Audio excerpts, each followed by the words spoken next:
chaos, confusion, and a trail of unanswered questions. That's the atmosphere surrounding one of the most puzzling investigations in recent memory, the shooting of conservative commentator Charlie Kirk. What began as a shocking moment of violence has spiraled into a complex mystery involving conflicting footage, missing individuals, and a web of behavior that no one seems to fully understand. As investigators dig deeper and new material continues to surface online, the story has grown increasingly tangled, not only about what happened that day, but about how truth itself can be reshaped in the modern information age.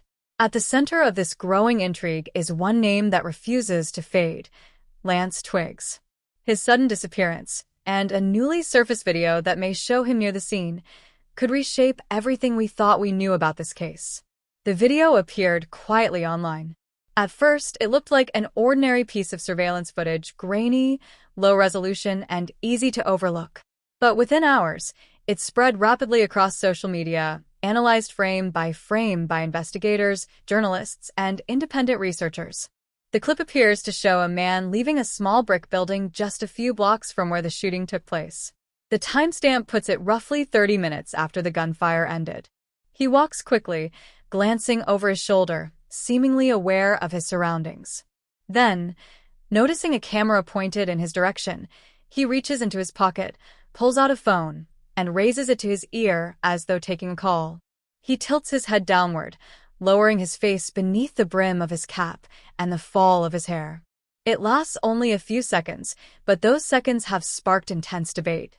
The man's build, his posture, even his distinctive ponytail all resemble Lance Twiggs. To many observers, the similarity was undeniable. Twiggs, as background, was known to be a close associate of both Charlie Kirk and Tyler Robinson, the man later accused of carrying out the shooting. Friends described Twiggs as intelligent but often restless, someone who had been struggling personally in the months leading up to the incident. He also reportedly had access to Robinson's devices, including his social media and messaging accounts. Then, shortly after the tragedy, he vanished. His phone went silent. His home appeared untouched, as if he had stepped out expecting to return. No confirmed sightings followed. For weeks, he existed only as a question mark in a growing web of speculation. When this new video appeared, that silence suddenly broke. Analysts began comparing still images of Twiggs to the man in the footage. Facial mapping tools showed striking similarities, though experts cautioned that digital analysis alone cannot confirm identity. Still, the resemblance raised one unavoidable question. If this truly was Lance Twiggs, why was he near the scene, and why did he seem to be hiding his face? Investigators have not publicly identified the man, but the public conversation hasn't stopped. Independent journalists, online analysts, and amateur sleuths have examined every frame, adjusting brightness, freezing key moments, and overlaying older photos of Twiggs for comparison. Each attempt adds another layer of interpretation and another degree of uncertainty. What's undeniable is that the footage has forced a reconsideration of the case's timeline. If Twiggs was indeed nearby after the shooting, it could suggest that earlier understandings of who was present and when may need revision. Yet beyond the question of one man's whereabouts lies a much larger concern: how fragile truth has become in a world where information moves faster than verification. Candace Owens, a public commentator who has followed the case closely, mentioned a man with a ponytail in one of her early reports. At the time, her remark was largely dismissed as vague. But after the new footage appeared, many began revisiting her words, wondering if she had been referring to the same figure. Owens later clarified that her goal was to seek transparency, not to accuse, emphasizing the importance of verifying any claims before drawing conclusions. Still, her involvement reignited debate over the influence of public figures in ongoing investigations. In the digital era, where commentary spreads instantly and is often amplified by algorithms, even well-intentioned speculation can shape public perception long before facts are confirmed. Meanwhile, Tyler Robinson, the young man charged in the attack, continues to insist on his innocence. Those close to him describe a diligent student with no history of violence. They say his arrest happened under intense pressure to find a suspect quickly. Supporters have pointed to inconsistencies in witness statements, gaps in the digital evidence, and unusual discrepancies in online records. One of the most heavily debated issues in this entire case revolves around Tyler Robinson's online accounts, his messages, his login records, and the strange inconsistencies that have emerged from them. Digital analysts, cyber forensics experts, and even independent researchers have all raised the same haunting question. Was Tyler really the one behind those messages? Or did someone else have access, possibly altering, deleting, or sending communications in his name? At first, the idea sounded far-fetched. But as investigators began tracing timestamps, IP addresses, and device histories, the possibility became harder to ignore. Some logs showed activity that didn't match Robinson's known location. Others revealed messages sent during hours when he was verifiably offline or in police custody. The inconsistencies weren't massive, but they were enough to raise red flags. And in the digital age, red flags can change everything. Imagine for a moment what that means. In today's interconnected world, an online footprint is treated almost like a fingerprint, unique, traceable, and often used as hard evidence. Entire legal arguments are built around text messages, emails, or social media posts. But what happens when those very records are manipulated? When access is shared, or stolen, or fabricated through advanced tools that can mimic writing styles or generate fake metadata? Suddenly, what once looked like proof becomes a question mark. That's precisely the dilemma this case faces. If someone else tampered with Robinson's digital accounts, whether by accident, coercion, or design, the entire narrative surrounding his supposed motives could collapse. A single altered message could shift the meaning of a conversation, painting guilt where there was none or erasing context that once mattered. Cybersecurity experts have noted how frighteningly simple it has become to impersonate someone online.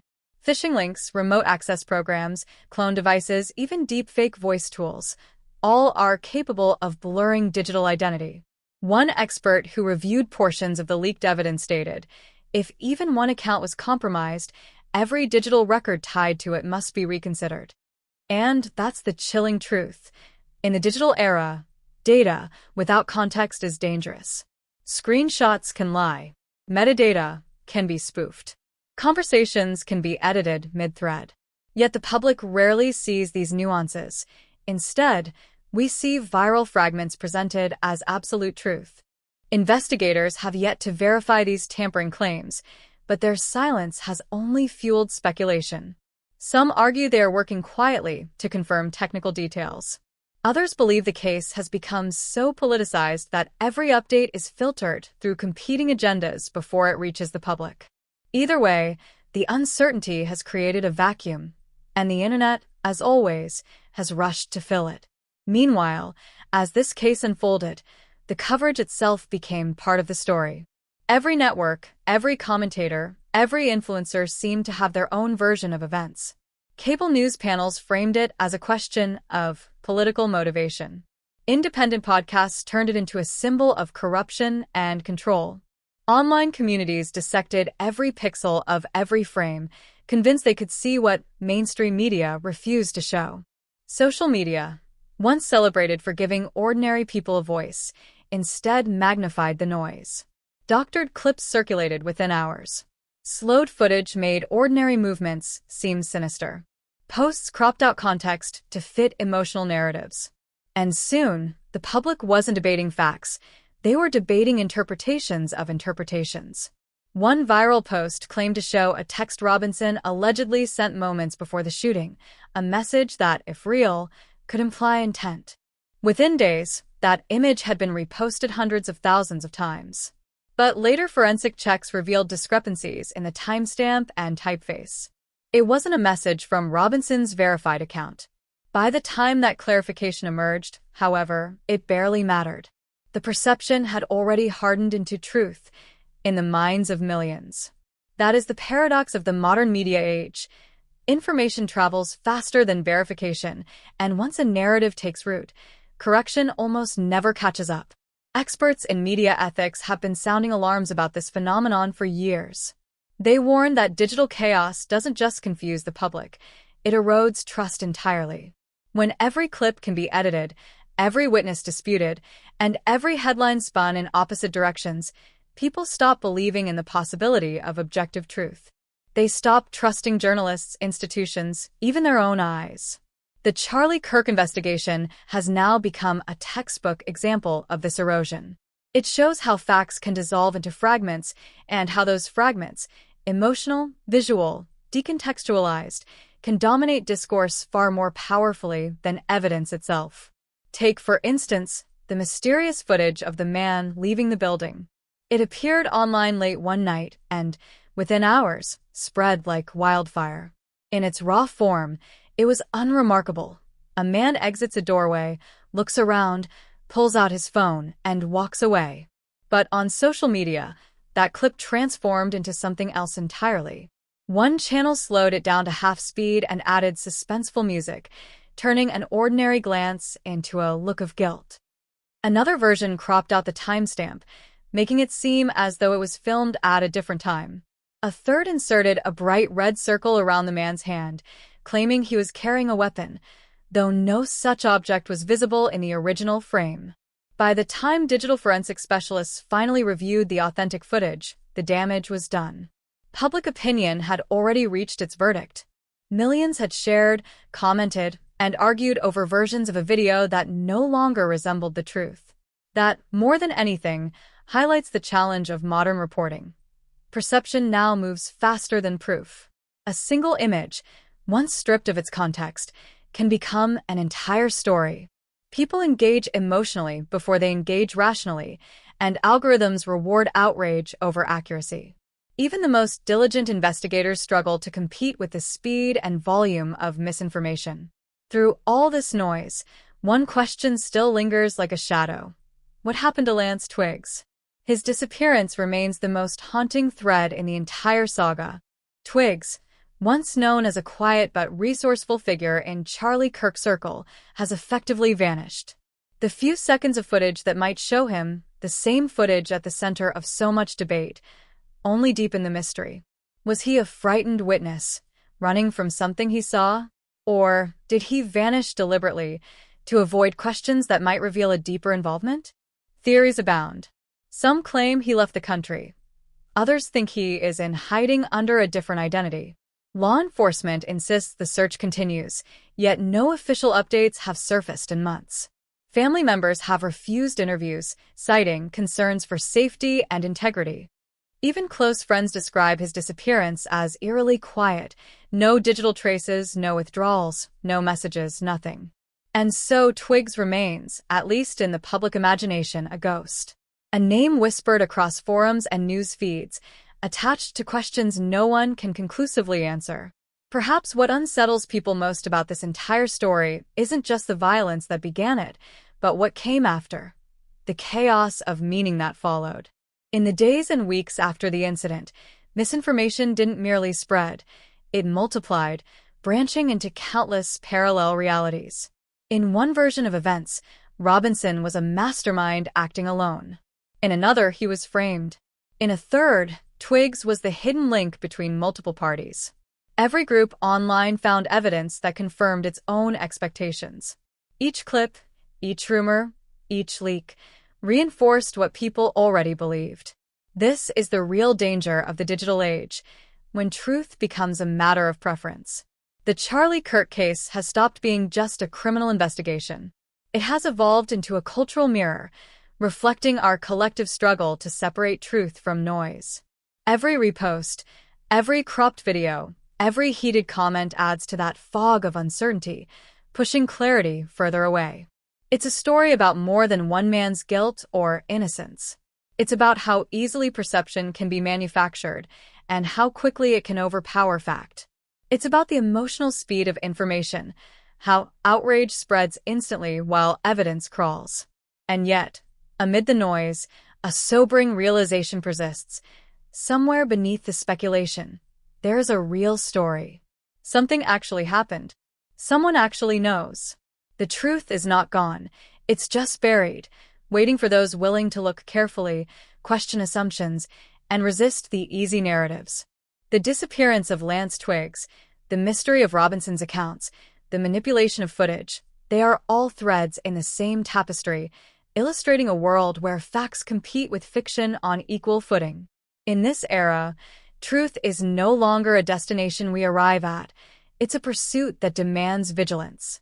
It requires patience, the courage to slow down, to verify, to double-check even the sources we agree with. It demands humility, the ability to admit that what we see online might not be the full picture. Because behind every viral post, every exclusive leak, and every sensational headline lies something simple and stubborn: reality. A version of events that truly occurred, unaffected by algorithms or emotion. And finding it requires more than clicks. It requires discipline. The Charlie Kirk investigation may one day reach closure. The footage could be authenticated. The missing could be found. The conflicting digital evidence could be clarified through deeper forensic analysis. But until that happens, the case stands as a warning, a reminder of how fragile our collective understanding can be when truth becomes a battlefield. In the end, the greatest lesson may not come from the courtroom or the news cycle, but from what this case says about us. About how easily we react, how quickly we judge, and how rarely we pause to question. Truth in this moment of history is not loud. It doesn't trend. It whispers quietly beneath the storm, waiting for those patient enough to listen. So, as this story continues to unfold, as new clips emerge, as fresh claims appear, as debates reignite, the essential question remains unchanged. Who controls the narrative? Who shapes what we see, what we believe, and what we remember? Because if perception becomes stronger than fact, then justice itself becomes vulnerable. And that, more than any mystery or disappearance, is the real danger facing us all. For now, the truth about Lance Twiggs, Tyler Robinson, and the tangled web surrounding the Charlie Kirk shooting remains incomplete. But the search continues, in every newsroom, every forum, every quiet corner of the internet where people still care to ask hard questions. Stay curious. Stay critical. And most of all, stay aware that in an age where digital fingerprints can be forged and stories rewritten in real time, the only true defense we have is discernment. Because somewhere in this storm of narratives, the real story still waits, silent, obscured, but undeniable. If you believe the truth still matters, if you believe that every unanswered question deserves a spotlight, make sure to subscribe. Your support helps keep independent investigations alive, and it ensures that no story like this ever fades into silence.